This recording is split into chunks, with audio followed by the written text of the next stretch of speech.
Hello, everyone. Robert Draft here. I want to go ahead and go over the state of my research, which is nearly complete. I'm very happy with how it's turning out. So let's just jump right into it, shall we? So I have quite a few tabs here. I have a lot of Shardar data going over the fundamentals of the companies. Um, to be honest, I'm not sure whether I can legally show that. So I'm not going to do that. I'm trying to do more research on whether that's legal to show.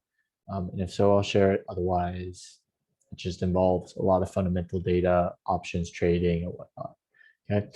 So let's just go into directly my kind of direct how I'm working through this. I'm reworking through this. So I have essentially the managers, right? Now this is my template. So I have the managers, I have the corporate presentation where I get a lot of the company data, how they view themselves, and what their plans are going forward, generally, right? I'm trying to look at their financials, sometimes across multiple years, unless stuff really sticks out to me as it relates to corporate presentation, their mine data, stuff like that. And my analysis kind of continues down there with calculating some of those numbers. I have my resources and my reserves. So that's going to be essentially how much silver they have in their mines, probably gold as well. I'm mainly concerned with silver. And how much of it is essentially inferred, indicated, measured, probable, or proven, right? And what this is they come into the mine, they think they have this much, so that's the least like certain. As it gets more certain, it moves this way or that way. Measured can move in a proven or probable. Now, it's worth more and it's economically viable if it's in proven or probable. So you would want to mine essentially proven or probable, where silver prices to rise such that measured and indicated more certainty, obviously, move up into those. And you'll see that a lot in their news where they're like, oh, we updated our measured and indicated by 7% up or 9% down, right?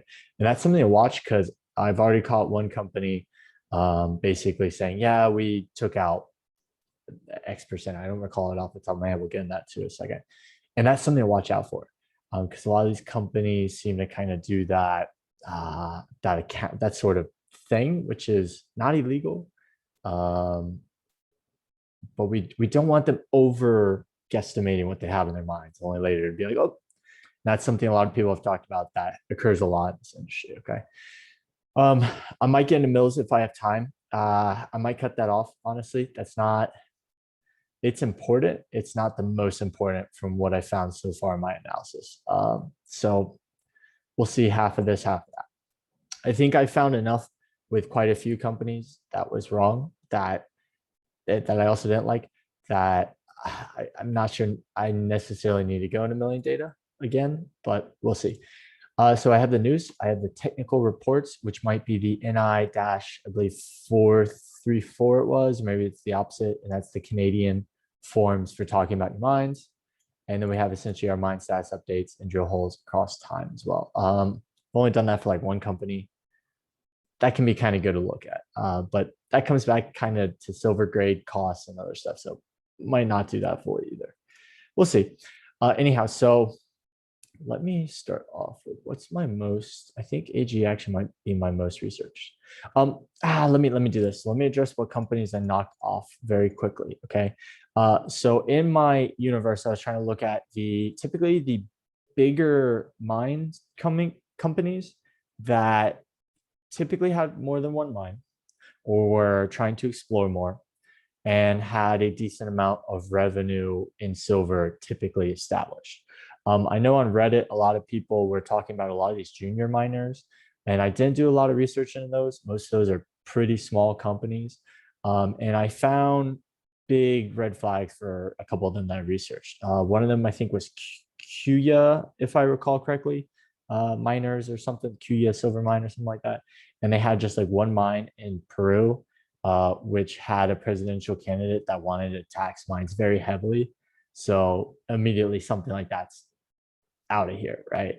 Um, and it seemed like that thread on Reddit for the junior miners, people were just like, oh, I love this one. I love this one. I love this one. And there wasn't a lot of deep DD. It just kind of was like, yeah, look at this. So I didn't like any of those in general. So yeah, So what I have is I have taken out Mavericks Metals because they essentially were a streaming or royalty company. I'm not sure if I talked about this before, so I'll just recover it quickly. But essentially, what they do is they invest in other companies' mines. So they'll either pay them up front or get a certain amount of the silver gold production for, say, a certain amount of years at a certain price that's negotiable. And that's about it. And that's how they make their money, right? So they don't own their own mines. They don't operate their own mines. They're not exploring. They just own a little bit of certain mines from all these companies. And on one hand, that's kind of a good thing because you have some downside. Excuse me, I'm gonna close this door real quick.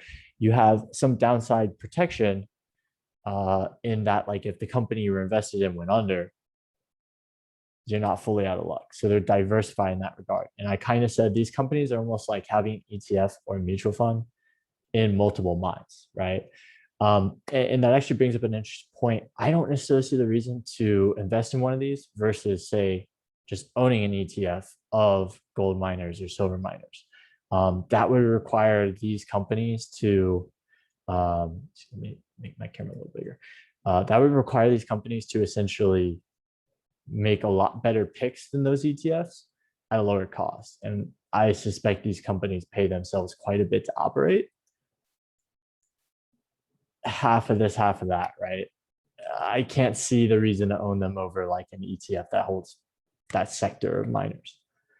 Half of this, half of that. Once again, teach their own. So I generally just eliminated all those royalty and streaming companies because I'm interested in that maximum upside potential. They are typically capped at like a certain percentage, right? So they'll do a 1.5 NSR agreement with, say, and some of these other miners in my selection have agreements with these guys. So Pan American Silver, I know, had one. I don't know if it was with these guys, but Pan American Silver had a NSR on La Colorada. I don't know if I'm saying that right. The Colorado. And basically, they give a certain percentage of their silver. I think it was gold. I could be wrong on that. Don't quote me on that. I'd have to look that up. To one of these streamers for like a certain amount of cash or some other agreement. And that actually, to me, goes against both that company that is making that agreement. In that case, it was Pan American Silver. And just once again, these companies don't have that full upside potential. They don't own the majority of a mine. So if that mine is a fantastic mine or group of mines, or that company that owns a couple of mines is doing well, they don't benefit from that fully. In fact, they don't necessarily benefit from it a whole lot. A lot of those NSR agreements are not huge. They're a couple percentage points typically. Okay. So right off the bat, that sort of logic eliminated Mavericks Metals, Sand, which was Sandstorm Gold and Silver. And I think, I'm not sure about Mavericks Metals. I would assume they were similar. Sand owned like a portion of, I think it was like 200 mines around the world. So I was like, oh, I can't research all these. And then I realized they don't own the mines. They have agreements with the mine owners. Once again, not a fan of that setup, not taking full advantage of the silver bull run, especially since quite a few of these are both in gold and silver versus a more pure silver play, right? And then that also takes out, what was this? Wheaton. Let me look that up real quick. It was Wheaton something. I'm trying to blank off the top of my head. It was Wheaton Metals, I think. Wheaton Precious Metals. Yeah, so WPM. So it's already 3 out of, I think, what, 1, 2, 3, 4, 5, 6, 7, 8, 9, 10, 14 that I was research. I think I have more than 14. Yeah, 14 that I had, whatever. And then the other one that I took off right off the bat is Silvercorp. So Silvercorp is similar in a certain aspect to what I said about Kuya Silver, Kuya miners, whatever it was. So for Kuya, which is one of the junior miners, ones that I'm not interested in researching, they had one mine in Peru where the president was like, yeah, I'm going to tax mines very heavily, right? Right. And I wasn't for that. It's a similar sort of situation here with a couple of twists. So Silvercorp Metals is based in Canada and their mines are in China, right? And to me, that's already not going to go with that, right? And there's a couple of good reasons for that. One, we've had a lot of these articles and news about how oftentimes companies that operate in China are not clear about their financials. They also are scammy or fraud. Now, this one is based in Canada. It's not exactly a Chinese company, but oftentimes the Chinese government, Communist Party of China, has these companies like put a certain number of party members into that company, right? So you're getting bad data and management is potentially untrustworthy, right? That the company's interests are completely subservient to that government, right? Um, Not saying that's the case here. Well, I mean, it's the risks here, right? I don't necessarily have proof, but that's happened enough that I'm like, yeah, no, not doing that, right? So Chinese Communist member data leak shows thousands of US government companies and more basically have ties to China, right? And it's a lot of companies in a lot of countries around the world. So right off the bat, I don't see the purpose of this. Yeah, just a lot of geopolitical risk and similar sort of things. Okay, so I immediately knocked that one off the table as well because I'm not interested in investing in China. Period. Right until the Communist Party's out of here. All right. So there is that. So that's 4 of my 14 stocks, I think I said. And then I'm really streaming along trying to finish my rebuild of kind of what my logic and what I'm going through. So let me show AG because I think I did them the most. Yeah, and I need to add all my lines, my colors, finish my calculations. There's a lot to do, and I'm trying to finish it probably the end of next week. But hey, we'll see. I'm gonna just keep making videos where I'm showing the logic, building it up, and we'll go from there. Okay. So we have our board. Not going to get into that right now. We have the corporate presentation. I like to look at the geopolitics, where they are, their overall information, the market cap shares outstanding, et cetera, et cetera. It's all good to know. Their insider traders as well, which I also have a tab for from Charadar. Not too interested in research coverage. I do like some of their graphs as well. I'm a very visual person in that regard. Their guidance, in particular, I'm interested in the all-in sustaining cost, but also looking at the CapEx because the all-in sustaining cost doesn't necessarily capture some of the other costs. And my beliefs for who was it? I think it was MAG that they could they have very low all-in sustaining costs for their mine at like $5, which is actually one of the lowest I've seen. But they do share that with Fresh Neo at like 46 mag, I think, and the rest Fresh Neo. So that's kind of a yellow flag as well, which is why one of the reasons I highlighted them yellow. But they had all in sustained costs like $5, which I think was the lowest I've seen.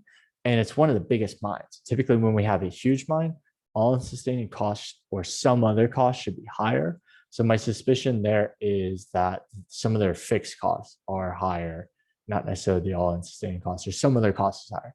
So I'm going to keep digging into that. Right. So CapEx, reserve growth, right? I'm always looking at CapEx and the other costs, reserve growth or degrowth, the movement of stuff from proven and probable or measured, indicated, inferred is a big deal to me. What else do we have? Overall, I am trying to build on the geology. I think one of the companies I looked at, the geology, I was like, yeah, this is not good geology. But I don't necessarily know rock types. I'm going to start really looking into that. Not sure if I'm going to have time. And it's not, that could be a break it, but it's not necessarily like a make it thing. So there is that. Okay. But I do like seeing how they're exploring. They're doing, it looks like a lot of drill holes here or veins, what have you. We have the regional map, once again, geology. I do like that overall geology. You can see processing mills over here, different mines. So they have to mine it, bring it back to the mill, send it off somewhere, right? That's all well and good. And then I like to see an overview of all their mines. Okay, so for First Majestic, we have San Dimas, Santa Elena, excuse me, La Encantada, and I think there were some others that they were exploring, right? So mill throughput, that's actually awesome because some of them do include all the information, very digestible. Others I have to do more digging. So that's a little frustrating. It's all right, not a huge deal. But we have our mill throughput here as well, which that's fantastic, right?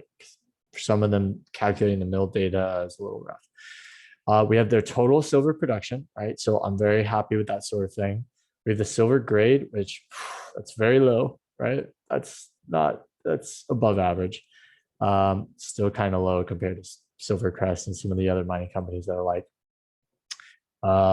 And we have, say, their all-in sustaining costs. So something like that's very high for San Dimas.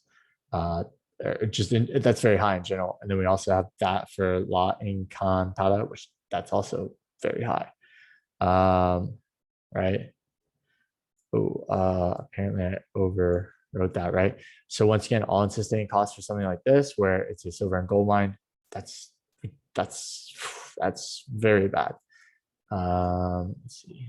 Apparently I overlapped a lot of stuff here. And once again, I like to see the inferred resources, especially if they're doing stuff where like they round it down at some point, especially if they're starting new mines. And so they're like, oh, we decreased these reserves by 10%, but these went up by 10. That's a huge red flag to me. And I think it was AG I saw that for. We'll get to that in a second.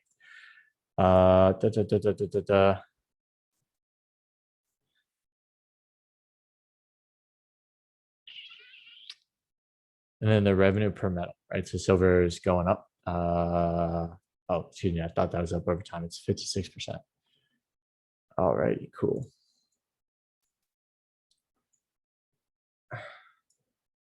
So the short interest has been going what down?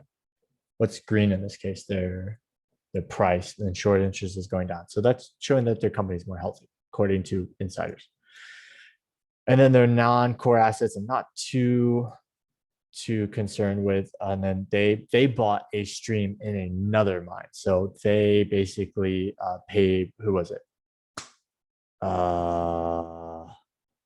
Who'd they say they paid? I know I read it on their website. I can't recall it off the top of my head. I'm not seeing it here. Maybe it was Silver Pole. I thought it was silver something in Canada. Don't quote me on that. But they basically paid them some money to get that NSR or some other agreement where they get 50% of the silver produced from that mine, right? So that actually seems like a relatively good deal, but it's ongoing cash payments of 33% of the silver spot price per ounce to a maximum of 7.50 per ounce. Okay. So that's not too bad of a deal. But once again, that depends on how well that mine does, right?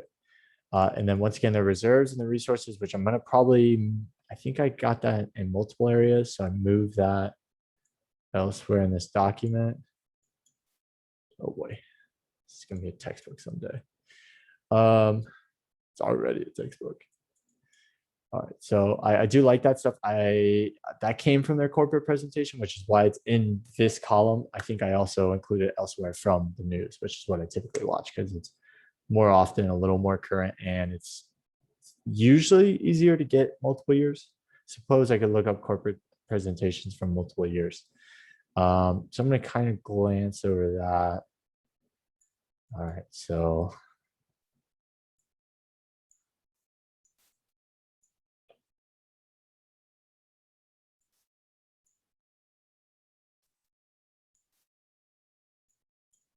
give me 1 second. I'm sorry. It's just Excel is very funky sometimes. Does not like to play nice with a giant document with no like cell data in this area. It's pictures, right? I don't think it identifies that they're taking up like those cells. All right, so then I have the financial statements, which I'm going to get into. Typically, I'm looking at costs, all-in sustaining costs, CapEx, free cash flow, that sort of thing. Unless something really sticks out to me as going up or down in a huge amount year over year, which I want to investigate. One example would be net income for a lot of the miners took a major hit because of COVID. So you'll see like last year, it was super negative before going negative this year. In the previous years, it was positive, right? So I'm not necessarily going to ding any companies for that because that happened to mostly everyone. Okay. And I also try to watch depreciation and amortization of assets. Okay. Also dilution. I have a section for that. And that's how many shares did they essentially issue in one form or another, because that impacts shareholders. So something else the mining companies seem to do a lot of is they'll find out ways to dilute the shares so they can raise more capital to go on to the next project. So I kind of touched that a little briefly earlier. It seems for like a couple of these companies, it's just kind of kicking the can down the road and hoping stuff improves versus actually say spending their cash or what have you smartly to improve the business. And I think that was AG where I feel like I saw that. We'll get into that in a second. And then inventories. I haven't done too much with that, but that's always good though. All right, so let's keep going up and up and up and up and up and up. We'll just go bottom to top this time. So revenues, right? Segmented information. I like this sort of thing. By their mine. A couple companies don't do this, oddly enough. I mean, they do them separately. I do like having that sort of thing because I am focused on, say, their top two mines if they are not toward the end of their mine life, and the other mines if, say, they're just about to start mining. So, was it AG? I don't think it was. Someone is starting phase 2 drilling in one of the mines that they have more or less kind of finished exploring. So they're starting to mine it out. And that's kind of a big deal. I'm cutting off any mines that are set to open 3-4 years from now because I think that's too late.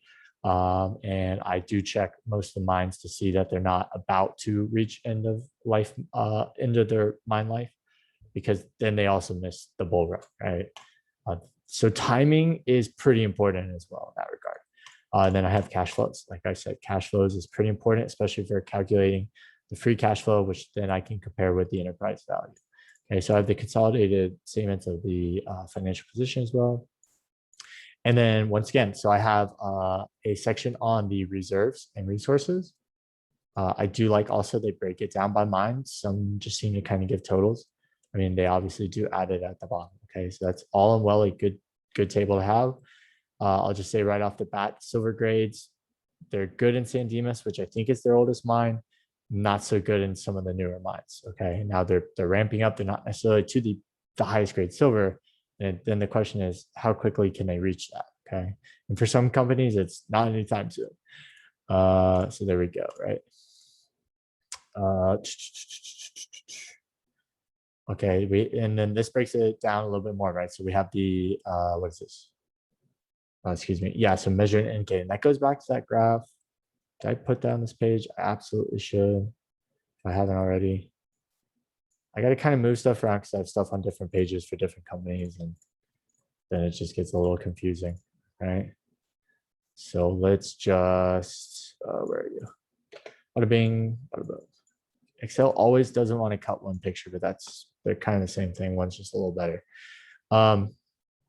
Once again, I like geology. I'm not sure that First Majestic really went into the rock structure. I'm trying to find that because I actually do think that's a little more important than I thought. Once again, a little time consuming. Not sure if I have time to kind of go through that.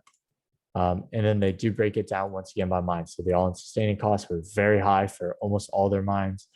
They did have 100% ownership, which I did like. They did have pretty high silver production, right? So by the end of 2021, you're looking at 2.4 million ounces of silver. There's 8 million ounces of silver there, 3 there, if I read that correctly, right? And here's the thing: is people on Reddit love this company because it is producing a lot of silver, but they're not keeping in mind that their all-in sustaining costs are probably double or like triple what I've seen in some of the other mining companies. And like that alone, that's kind of a big deal. And that's not including all the costs either, right? Which affects revenue, affects profit. Then I do look at the drill programs. What are they trying to expand? Once again, that's phase 1, phase 2, phase 3, mining, etc. Let's see. So we have their milestones, we have their production results. All well and good. And then the silver recovery rates are pretty good. I'm gonna go ahead and put a nice blue line under that.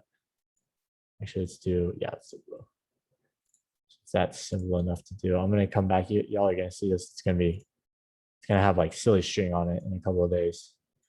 It's gonna be a lot of fun.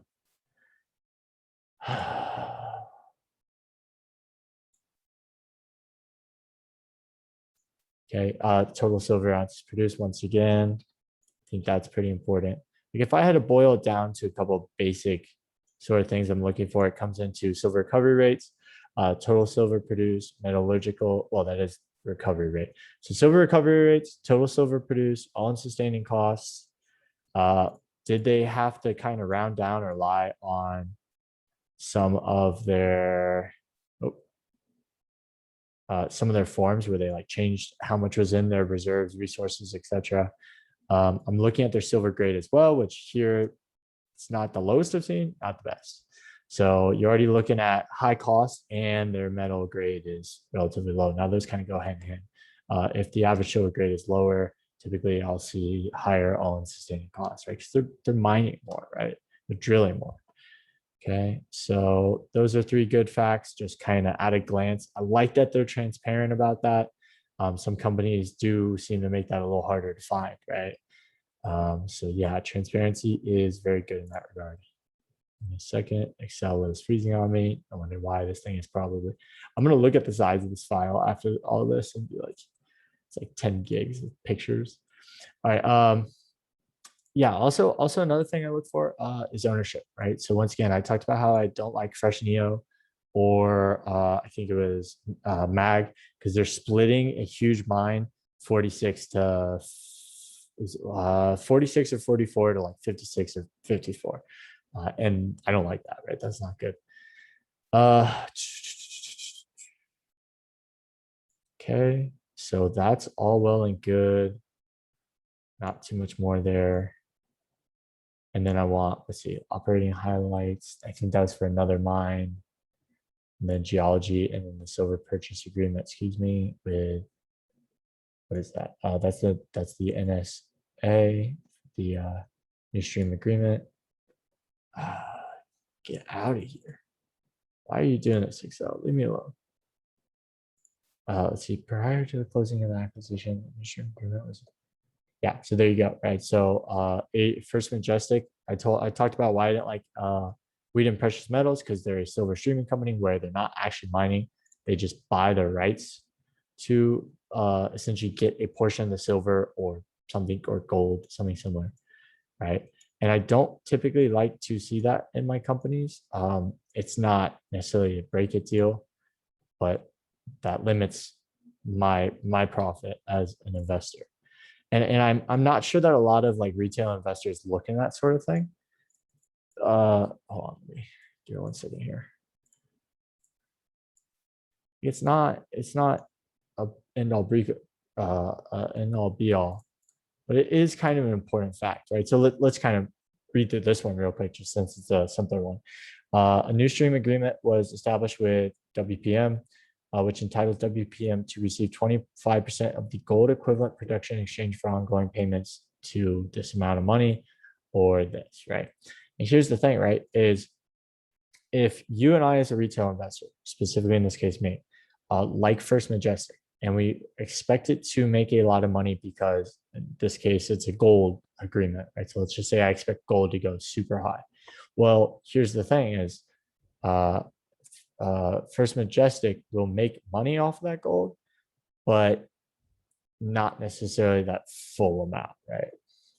So that kind of limits my upside potential to the benefit of First Majestic. So let's just underline that. Right, so it's ongoing payments equal to the lesser of US $600, subject to a 1% annual inflation. Well, inflation's going much higher than 1%. And the prevailing market price for each gold equivalent ounce produced. So the lesser of US $600 is subject to 1% annual inflation and the prevailing market price for each gold ounce produced. So that limits our ability to make money if, in this case, gold went super high for this company. Okay, not a fan of that sort of thing. Not an end all be all, not a break it deal, but hopefully it's not a ridiculous agreement, right? The thing is this isn't necessarily something that's fully accounted for on their books, like directly, right? Obviously they make money from this, but it's easy to overlook something like this, especially if, which a lot of retail investors seem to do. They're just looking at, oh, this company produces 20 million ounces of silver. Well, if they had some sort of NSR or NSA agreement where they were like, I'm going to give this person 2 million ounces of my silver. Well, it seems a lot of retail investors, especially on Reddit, are like, oh, they're making 20 million ounces of silver. I'm going to go with them for the silver bull run. Well, they just made an agreement to essentially give 2 million ounces of those away at a fixed price or something similar, right? So that's not accounted for in sort of that like quick glance at a company. Okay. Once again, not a huge deal, but not necessarily immaterial. Okay, and then I essentially look at the news releases for each company, and this is something I have really been trying to beef up my analysis on for these companies, and it goes over their revisements to their resources, their reserves, the proven, probable, the inferred, the measured, and the indicated amounts in their minds. Okay. So let's kind of go over this. I'm going to zoom in. Hopefully Excel doesn't hate me. They updated their estimates for a couple mines, right? And this, I think this is from 2019. Then this 2020. I kind of, in this case, want to have 2020 on the left and previously, but not a huge deal. Anyhow, so what they did in 2019 is they had 3 producing silver mines, okay? What they did is they rounded down their proven and probable, right? So those, proven, I always get this wrong. I don't want to say the wrong thing. Give me a second. So let's bring this over, right? Let's bring this one over, right? Because this helps visualize it, okay? Oh. Give me 1 second, sorry. Playing Tetris with this stuff. All right, so right when they get a mine, they start doing phases. They do their preliminary economic assessments and similar stuff, surveying, blah, blah, blah. And they'll look at how much is inferred.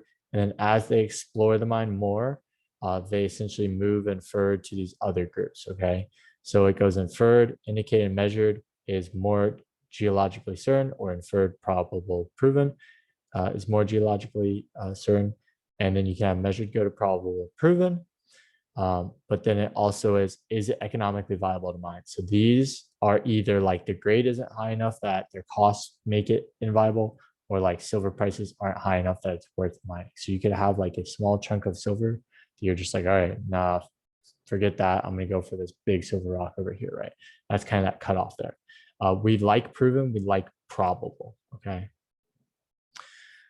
Typically, we like proven the most, okay? But probable with more certainty hopefully goes to proven, but it could also go to measured, okay? So we like proven and probable, okay? Oh, and apparently I messed this up, so let's shift that down a little bit. Okay, so anyhow, proven and probable, which is the one we typically like the most, measured 85 million ounces, so it's a lot, okay?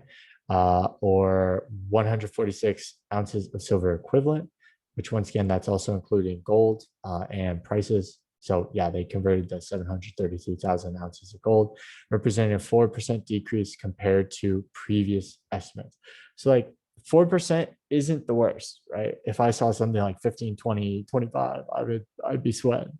But that's not necessarily immaterial to me, especially when that is, I mean, what, like if you have 85 million ounces of silver, let's assume, let's see, blah, blah, blah, blah.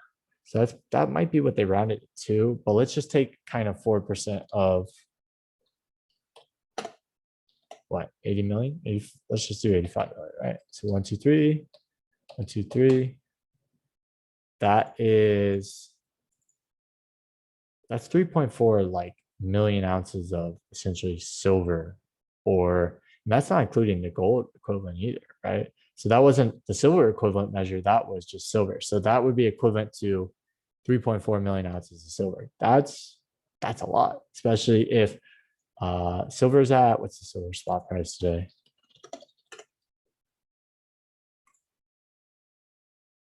Silver spot price today is $25, almost even, right? So let's say that is, let's do it by $25 for now. You're looking at, that's rounding down their numbers by 85 million. Now let's say I think silver's going to go sky high. Let's just arbitrarily double that number, right? 50. I think it'll go up more. That's just me. You're looking at $170 million right there that they just were like, ah, right? And it might go into measured or like indicated, right? So if silver goes up in price, it does kind of move them back into that.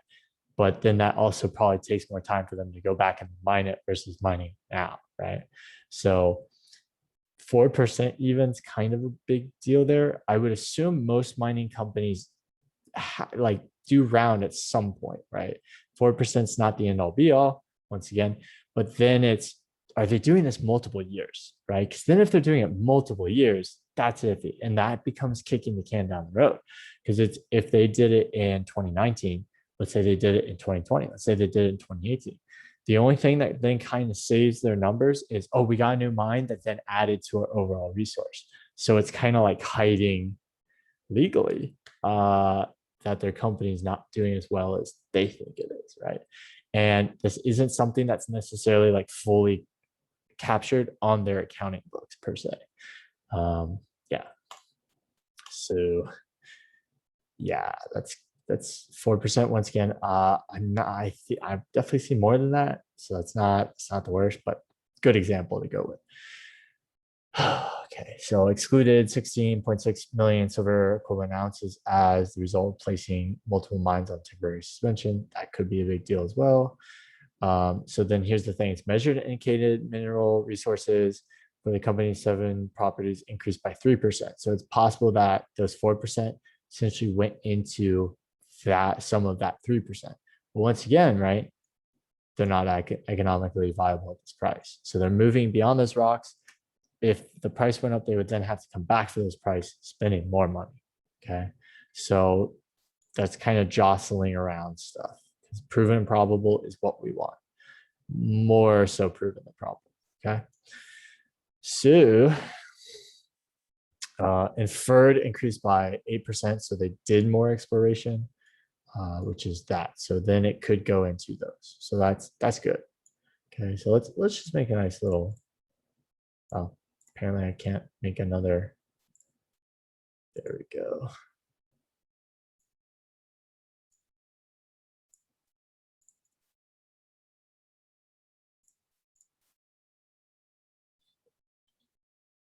All right, so let's continue. Give me 1 second. Saving, which takes forever. Probably should have waited until after I was done.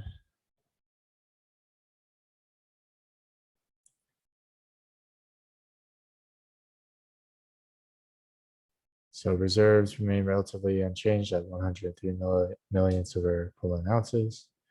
That's all well and done. We significantly increased the indicated resource by 245%. That's pretty good.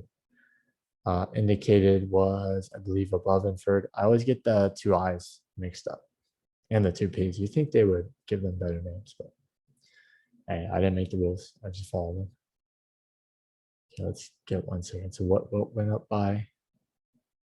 Where were you?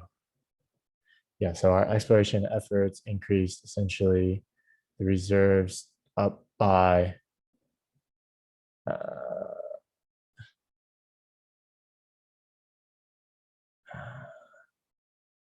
the indicated. So inferred went from indicated. So that's you know, that could go up there, that could go up there if they do more research. All right, anyhow, okay, so you can see the grade also improved by 449. I'll say that's another thing as well, is I've seen a lot of documents where they also end up lowering the grade. So it's like, oh, like we had 100 million ounces at 500 grams per ton silver equivalent, and then you'll see the grading go down as well. So we don't want the number of, say, proven to go down from, let's say it's at 100 million. We don't want that to go down. That's bad. But we also don't want the silver grade to go down as well. Okay, so we have the production table. I blew it up here. And then they list what was mined from the reserves. Mined from areas not reserved. Okay, silver produced total. That's good. All of those are pretty good. And silver equivalent produced from other metals. Okay, so the silver equivalent produced, which is usually silver, gold. I would assume companies also include zinc, copper, the other things they mine in there, but most of these companies are typically gold or silver. There are a couple oddballs that go for like iron. What was PB zinc? PB over there. Give me a second. There was one mine that was getting a lot of other stuff, lead. I'll get in that in a second. All right, so then for 2020, right? So that was 2019. Here's 20, and they had that decrease. It looked like other categories increased that weren't as good, right? So here was kind of a bigger deal, in my opinion. So the proven and probable at the company's three producing material assets totaled 62.2 million ounces of silver and more than 500,000 ounces of gold. The equivalent, blah, blah, blah. They represented a 16% decrease compared to previous estimates. Okay, so like unless they mine that all, that's a bad thing. That's a pretty bad thing. Okay, the decrease is primarily down due to the downgrading of 14.6 million silver ounces contained in low-grade old tailings at La Encantada from reserves to resources. Okay. In addition, reserves at San Dimas only included exploration results from the first half of 2020 or 35% of total meters drilled in 2020, while mine depletion is assumed for the full year.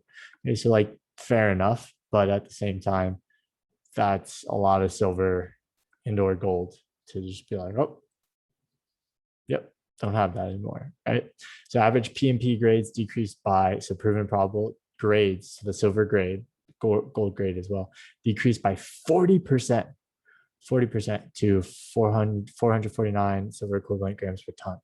That's also a huge red flag, right? Measured and indicated mineral resources at the company's material assets total 111.7 million ounces of silver and 1.26 million ounces of gold, blah, blah, blah, representing a 3% increase. Okay, so that's good. Ideally, we want zero all across the board, but that never happens.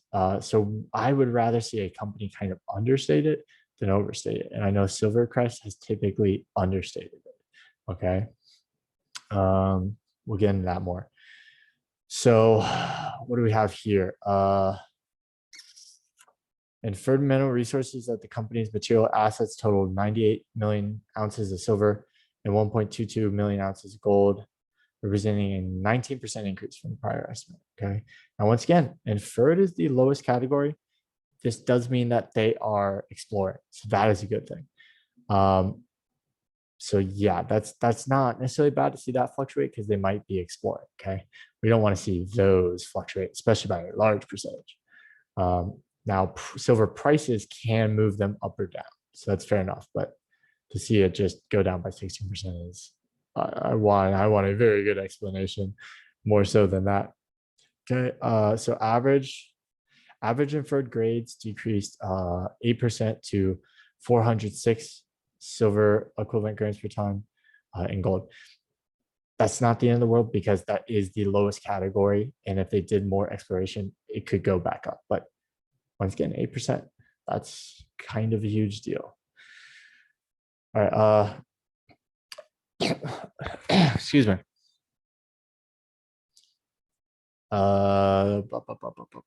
Inferred resources at one of the projects went up by 60% compared to its prior estimates. Once again, exploring comes in here and then goes up. So that's good.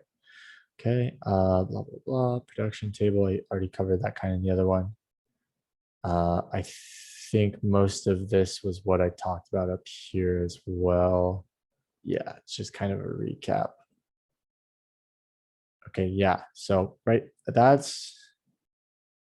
I think that covers pretty well. I'm not sure I fully covered First Majestic in another video, so I'm gonna really jump in it. Not right now, please. I mean, fucking kidding me. Hey everyone, again, the draft here. I seem to have hit pause for some reason. Let's go ahead and jump through the rest of my research. So I'm going to kind of skip over IX. I want to kind of finish filling them out a little bit more. Again, core was actually pretty done. Actually, probably a little too much, and I'm not sure I quite finished the more reserves the news. But let's go over. This is Endeavor, I believe. So I feel like Endeavor was pretty good. So here's Endeavor. Here is their board. Typically, I'm not looking at the vice presidents. I just kind of keep them here for completeness. I like the CEO, the COO, and the CFO typically, and if they have a chief exploration officer or they have a vice president of exploration, that's important to me. Excuse me. Then I have the highlights. So they're mid-tier producer. They're discovering new ore. They're getting new key assets. They're getting better silver leverage. Now that could bite them in the butt, right? So we talked about the leverage ratios, which I'm going to try and calculate soon very quickly and add them to this file for each company. That can bite them in the butt, especially if there's some sort of economic downturn or some sort of event that prevents them from continuing to produce more and more silver, right? Or gold, right? Might be, I think they're more of a pure silver play. I could be wrong on that. All right, so yeah, they're mostly in Mexico. Okay, none of their mines are too close together. They have the economies of scale. And they also appear to have some things coming up in, what is that, Chile? Chile. Okay. So their production is ahead of plan. They have 2.1 million ounces of silver, 3.9 million ounces of silver equivalent. All well and good. They withheld metal inventory from sale in Q1. So that could be a big deal, especially if they think prices are going to go up. Withholding silver is kind of a smart move in that regard. They take a short-term hit for a long-term win. Let me make that bold because that's a good thing. And I know that First Majestic also said they did that. Once again, I think I just showed that I generally don't like First Majestic for pretty good reasons. And I'll build on that as well. Okay. They completed the sale of one of their mines for $50 million in cash and share considerations. Now that would be something more to look into. I don't think I've dug into each of their mines in that regard. But why did they do that, right? Why didn't they mine it more to completion, or what was going on there? And that then can snowball into some of their other accounting, such as the resource estimates I talked about, or their financial books, that sort of thing. Okay. So they have continued exploration and success. That's all well and good. What's the cost of exploring that is a great question. We can find the most silver in the world, the best silver, but if our exploration costs are high enough, that doesn't do us a whole lot of good. Okay. Improving Q1 financial performance year over year. Revenue, earnings, mining, operating cash flow improved. That's very good. So I want to see those numbers in their financial statements. Oh, stay with me now. Cash at 86 million.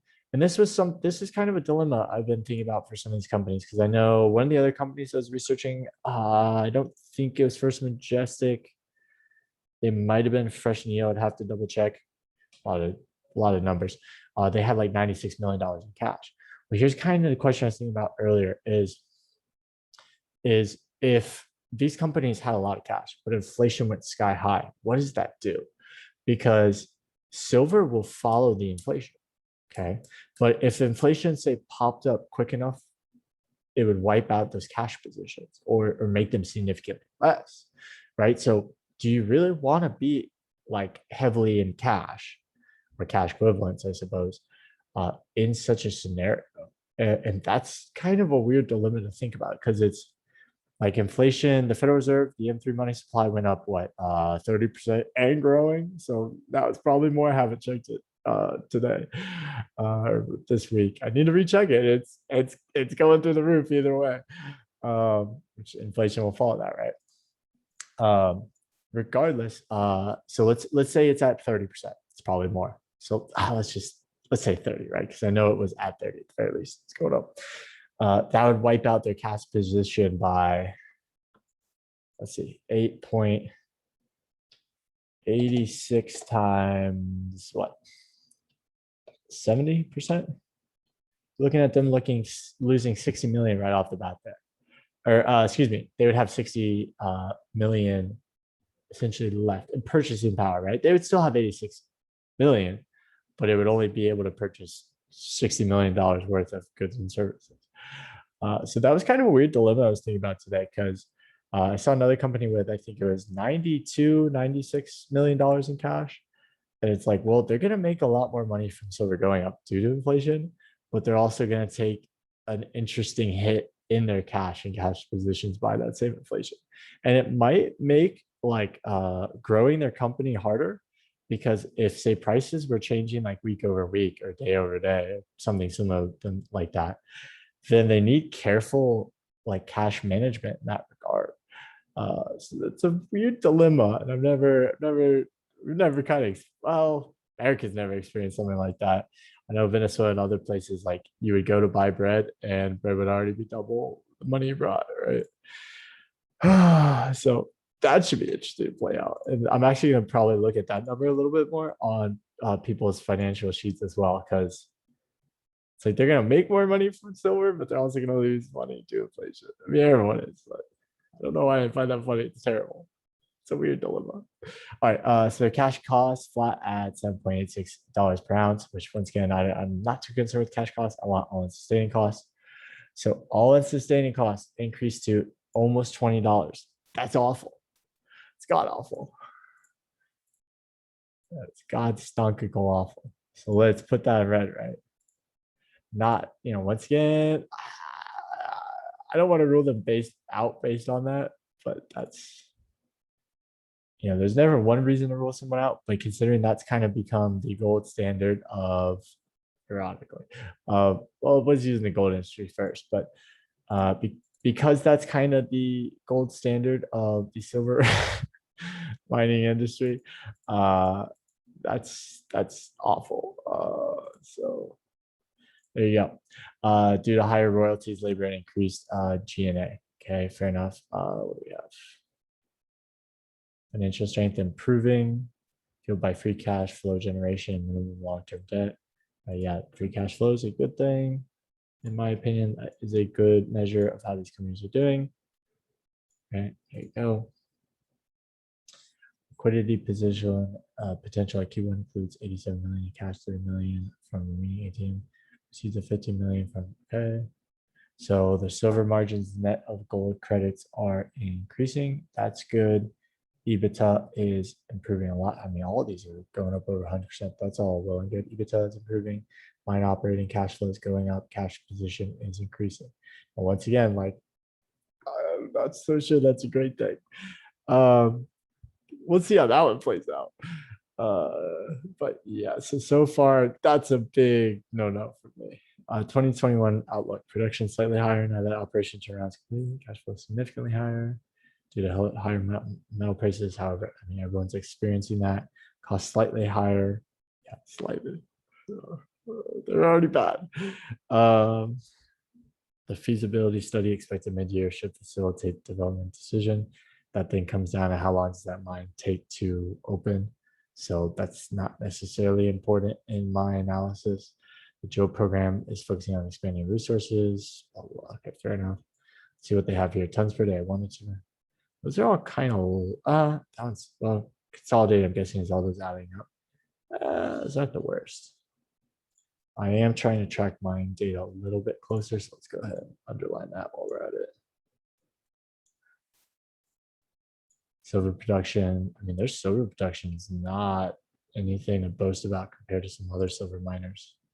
Once again, I'm not too concerned with total silver production unless other facts kind of make that look bad. So their all-in sustaining cost is very high and their total silver production is relatively low. It's gonna be a no for me. I'm gonna look at more facts than just that, obviously, but that's not the best you've seen. Silver equivalent production, million of ounces, a little bit higher. Obviously, they have a lot of gold. Yeah, all in sustaining cost. That is awful. Awful.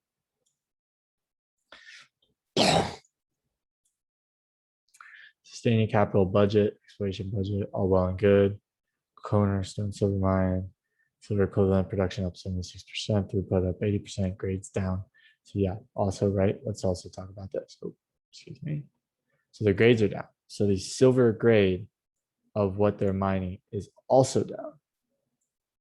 How are they doing? How are they claiming that they're doing so much better in these regards when like they have a couple very bad numbers? So once again, right, their cost of mining the ounce is $19 and $20. So they have a drill, they get that rock, they got a chunk of rock, and now the silver grades, the amount of silver in that is down 6%. Those are pretty bad numbers in terms of their core business, right? I mean, not even looking at their fundamentals. That's iffy to me. Now, their silver grade isn't bad, better than some of the other ones I've seen, not necessarily the highest. So, that's I'll put a good mark for that. Hey, why not? Still don't like to see it necessarily go down. I mean, in fact, it's lower than what it was a whole year ago. But still not the worst I've seen. Let's go ahead and make that a heavyweight. Make it a little bit longer just so it sticks out. There you go. All right. Quarterly production. Okay. It's kind of leveling out.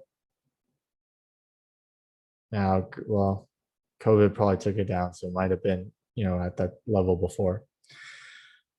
All right.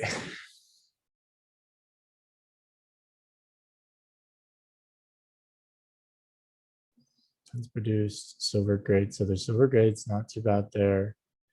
All-in sustaining cost. Is this a different mine? Oh, was I just looking at one mine? Either way, that's awful. That was probably overall, I would assume. So let's look at their individual mines. Still $15. It's terrible. It's way above what I've seen other mines. So, it doesn't change anything overall. The specific mine's a little better. Alrighty, purchase order, direct cost per ton. Okay, operation turnaround, production. So that's all good. Equivalent production up, throughput up, grades down 2. That's not a huge downgrade. So let's get that a nice green line, shall we?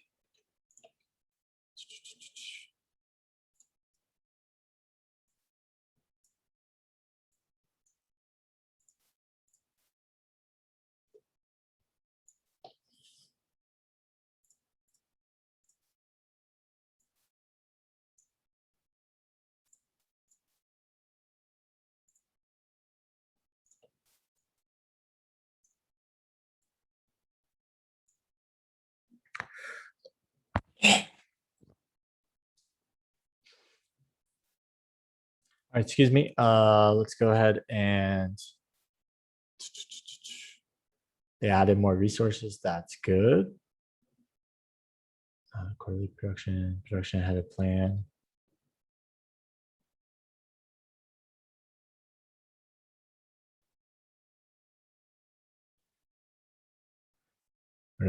Their silver grade is,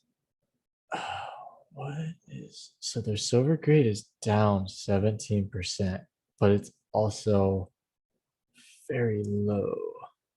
Are they paying streaming out there? Are they getting streaming, or are they getting, or are they sending it out? Cost per ton, special money duty. I don't know. Whatever. That's very low silver grade.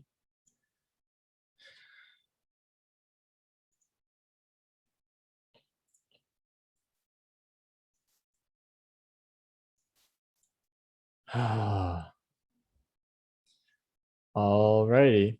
Where were we? I have to research whether they're paying that royalty in or out, because that makes it a little better or a little worse. All right. Anyhow, continue on.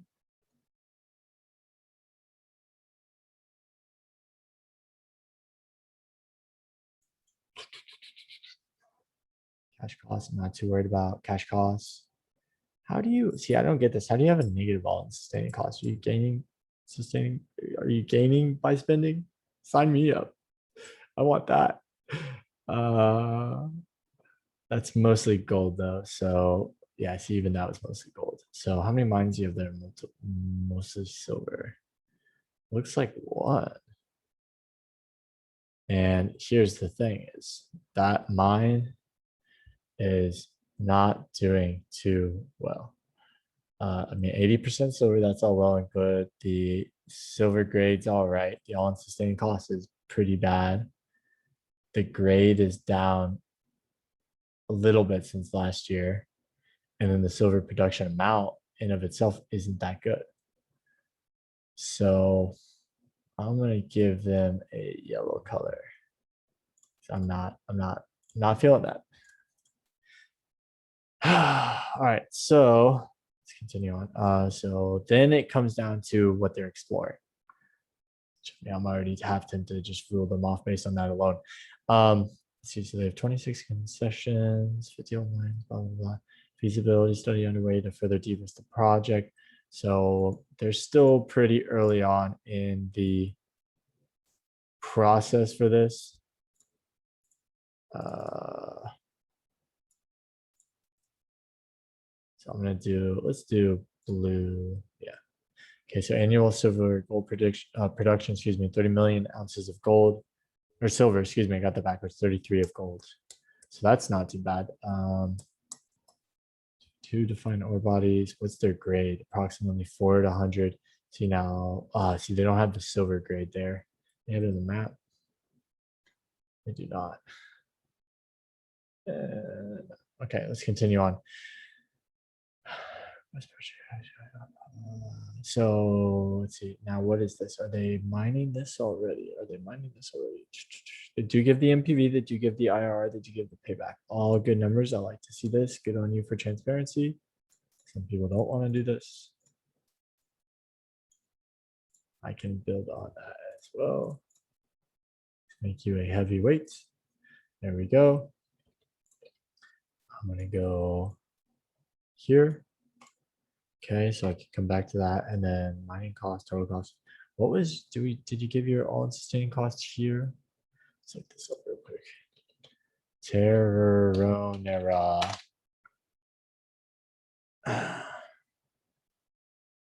So major underground silver mine proposed to be developed.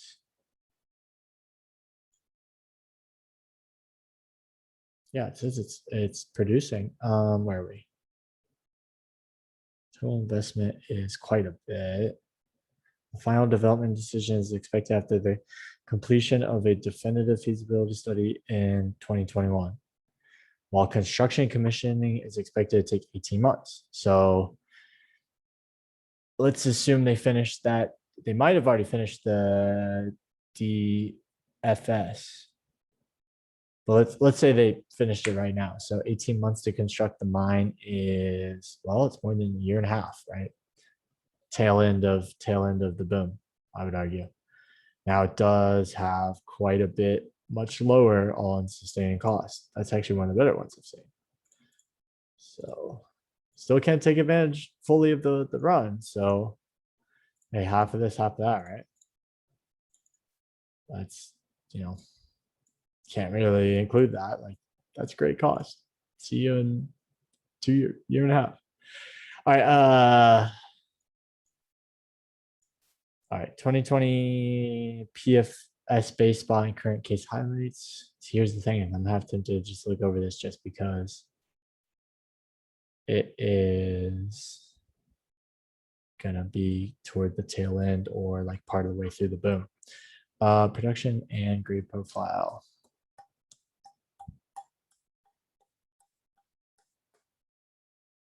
Here, okay, along good.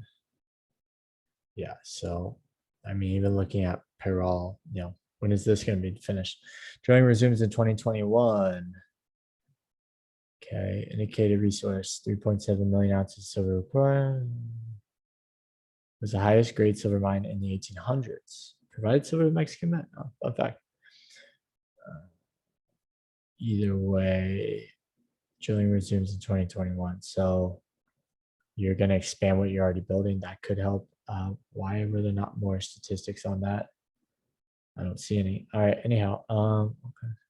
And they're exploring. So no silver. What is this? That's not silver. So initiated drilling in quarter 3 2019. Continued drilling in 2021. So they probably stopped because of COVID.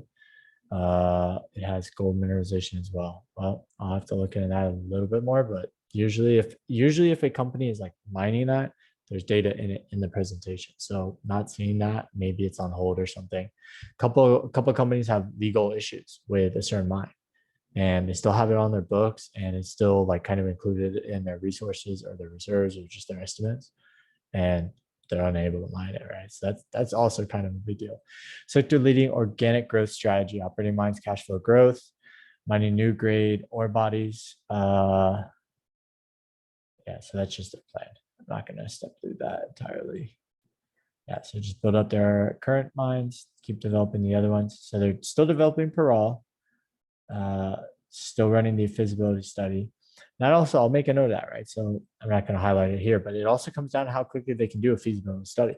Certain companies are better at doing it quicker. Okay, I know Silvercrest Metals have a much lower feasibility study time than a lot of these other companies. So, hey, it's good that they're doing the feasibility study. They have to. How quickly can they do it? Can they do it in time for the bull run? And most people can't. I think Silvercrest Metals could do it a third of the time, if I recall. I'd have to look on their information. So they have 164 million shares. They do have dilution, excuse me.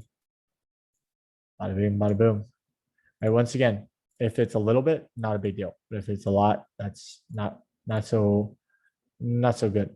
So let's make that. Make you red. Put you over here. All right, so there you go. Exchange listing, working capital, cash position, major shareholders.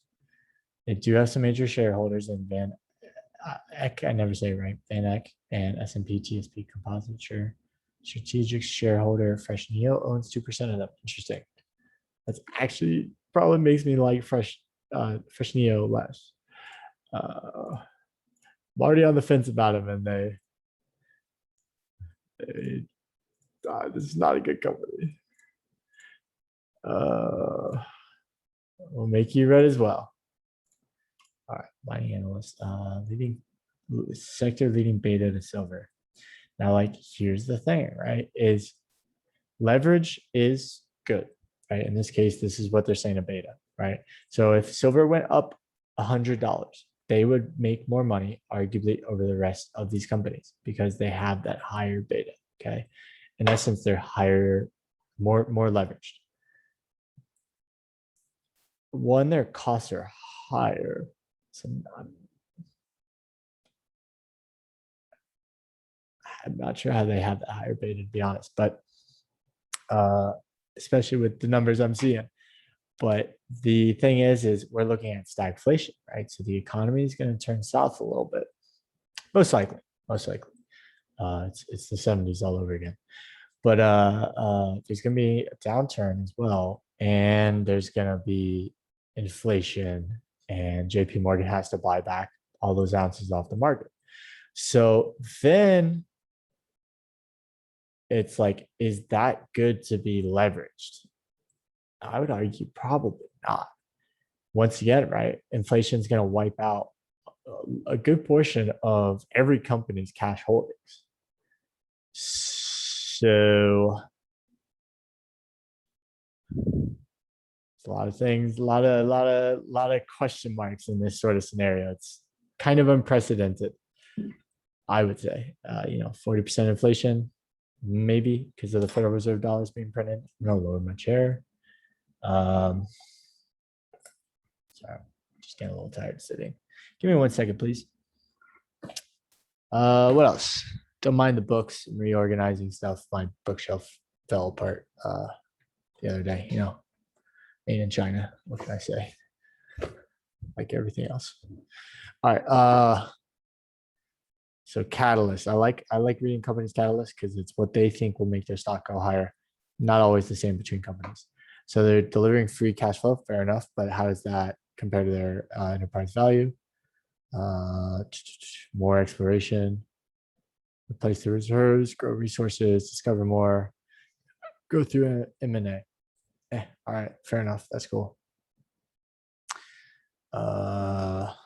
We do have no long-term debt. Now, once again, that's kind of a question mark in my book because, and this is that other angle of the inflation is you almost want to have heavy inflation if you're heavy in debt, because then paying it back's easier, right? So let's say I had $100 million in debt.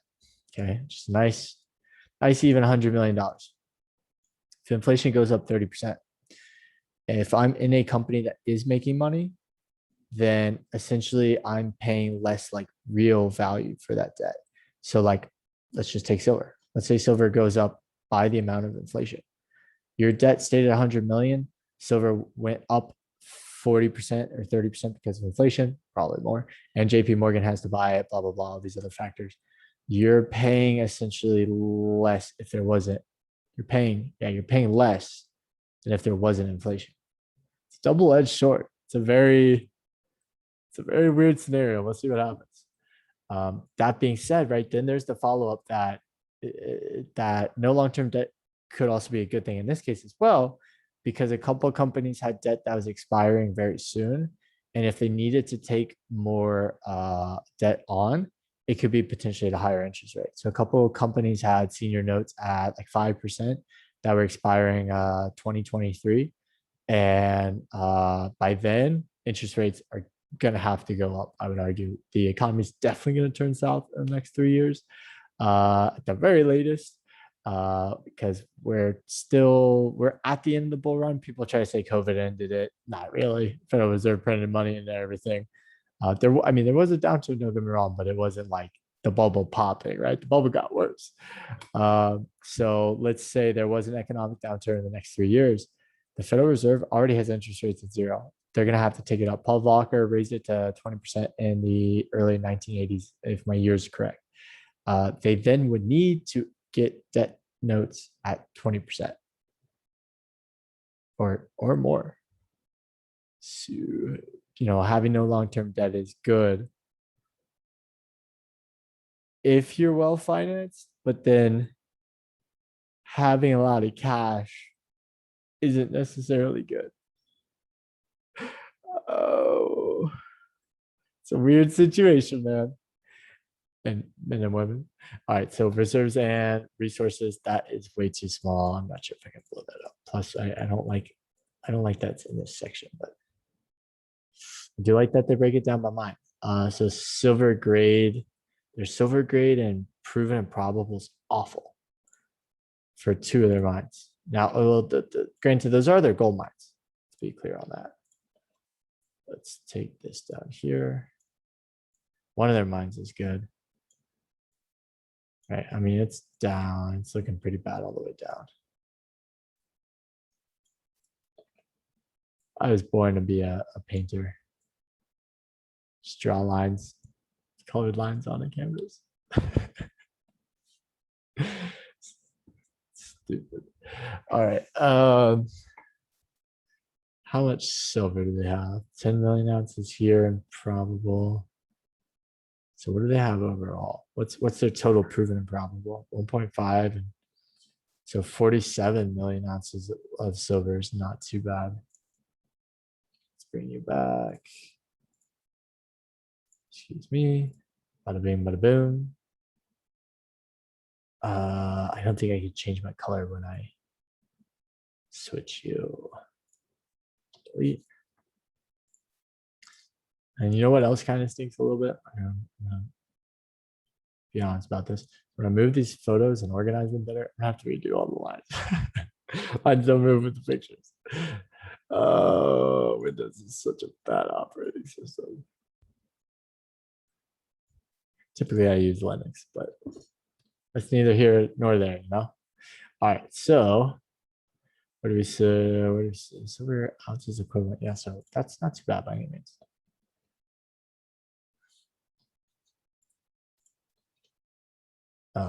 Why are you?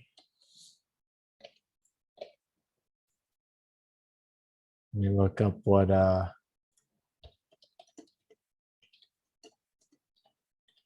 look up one of these other mines.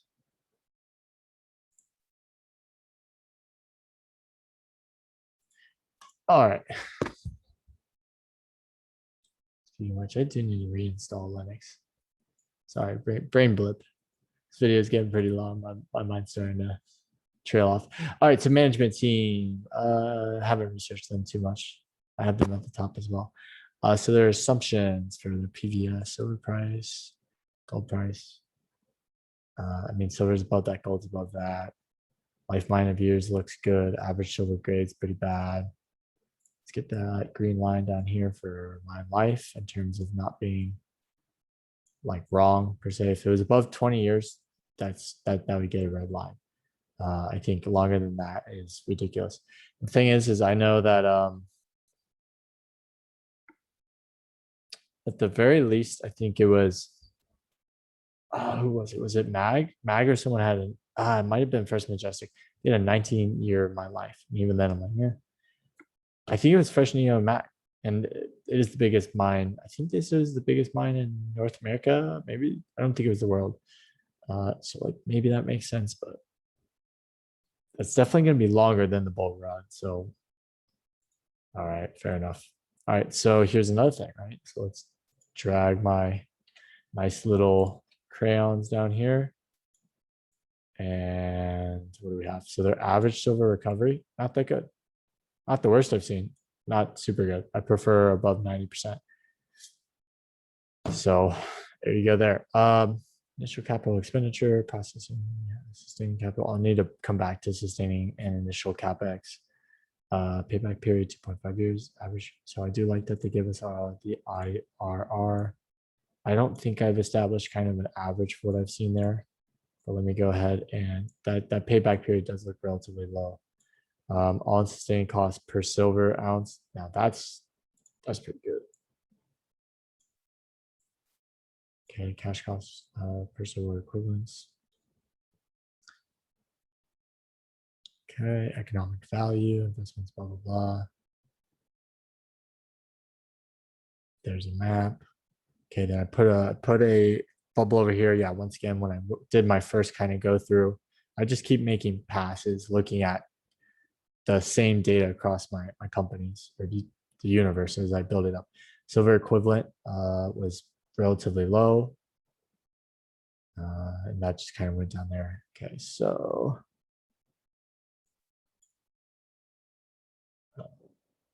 I'm going to leave it off there for now because this is getting pretty long and we'll do a part 2 where I'm going through all this other stuff, shall we? All right. This has been a very tedious video. I hope y'all are doing well. I'm very tired. I'll see you tomorrow. This is Wobbly Giraffe signing off. Bye-bye.